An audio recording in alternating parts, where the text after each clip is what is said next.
الحمد لله الذي بنعمته تتم الصالحات وبتوفيقه تتحقق الغايات،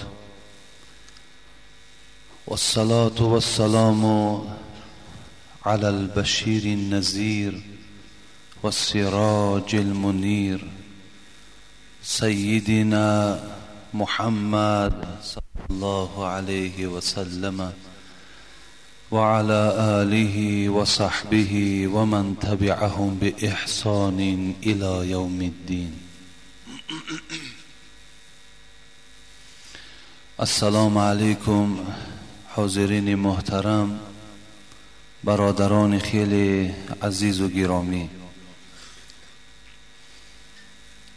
از پروردگار مسئلت دارم که خدای مهربان، امروز عبادتی که شما انجام میدهید اگرچه از سهو و از نقصان خالی نیست، خدایا به درگاهش مقبول بگرداند و در هر قدم شما خدای مهربان گناههای شما را مغفرت بگرداند.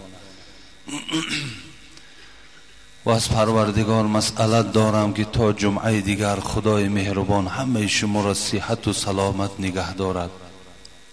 هر مشکلاتی که در خود شماست، در اولاد اجداد شماست، خداوند با حرمت این روز جمعه همگی را برآورده بگرداند، مشکلات های شما را خدای مهربان حل بگرداند.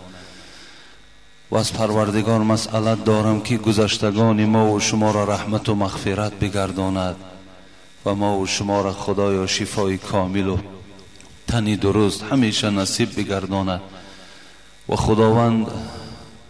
خداوند را دعا میکنیم که همیشه این جمهوری ما را هم صحت و سلامت نگه دارد، یکدیگر فهمی و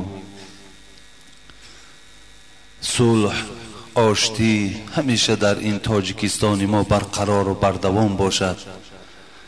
و رهبر دولت هم که برای آبادی این تاجیکستان سعی و کوشش ها میکند، خدا ایشان هم در حفظ و امانش نگه دارد.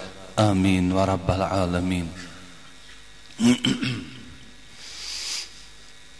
برادرای خیلی عزیز و گرامی،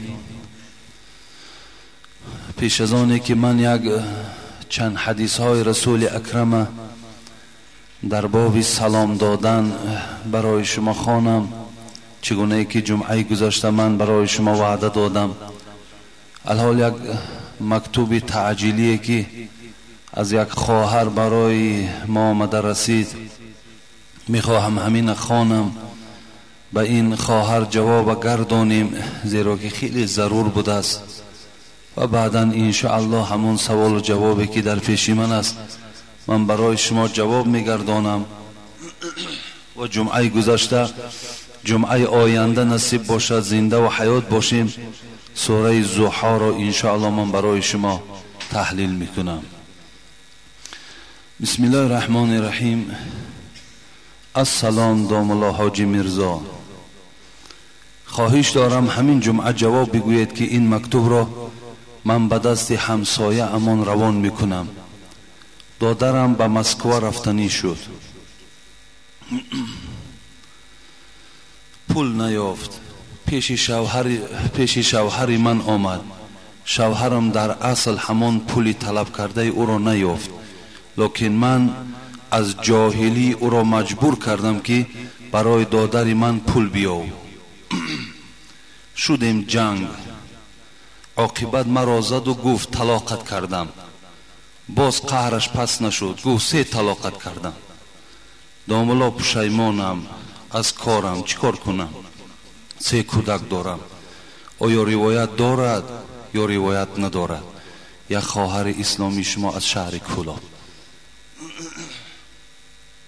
یعنی این خواهر